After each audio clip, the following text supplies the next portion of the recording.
ভাই, দোয়া এমন একটা জিনিস চায়া নিতে হয়, নাহলে কিছু উপহার দিয়ে নিতে হয়। আর যদি আপনার বাসায় থাকে বৃদ্ধ বাবা মা, তার সময়ের ওষুধটা সময়ে খাওয়ার জন্য এরকম একটা মেডিসিন বক্স যদি তারে দিতে পারেন, তাহলে দোয়া সে মন থেকে আপনার জন্য করবে।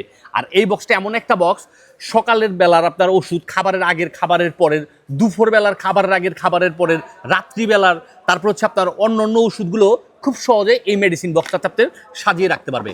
আর এরকম হুকগুলো দেওয়া থাকবে, আপনি খুব সহজেই এরকম এই ড্রয়ারের মধ্যে সেট করে নিতে পারবেন। আর এখানে কিন্তু সেপারেট সেপারেট ভাগ ভাগ করা আছে, অর্থাৎ খাবারের আগের এবং খাবারের পরের ওষুধগুলো খুব সহজে সে সাজিয়ে রাখতে পারবে।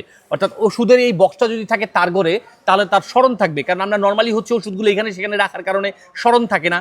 তো যখন এই মেডিসিন বক্সটা আপনার ঘরে থাকবে বা আপনার বাবা মার কাছে থাকবে, বৃদ্ধ বাবা মার কাছে থাকবে, তখন কিন্তু সে সহজেই খাওয়া দাওয়ার আগে বা পরে যখন মেডিসিন বক্সটার দিকে তাকাবে, তখনই তার মনে হয়ে যাবে যে আমাকে মেডিসিনটা সেবন করতে হবে। তাই দেরি না করে আজই এক্ষুনি হোলসেল প্রাইসে ক্যাশ অন ডেলিভারিতে এই মেডিসিন বক্সটা বুঝে নিতে যোগাযোগ করুন আমাদের এসটি বাজারে। পেয়ে যাচ্ছেন কিন্তু সারা বাংলাদেশের যে কোনো প্রান্ত থেকেই অর্ডার করেই হাতে বুঝে নেওয়ার সুবিধা।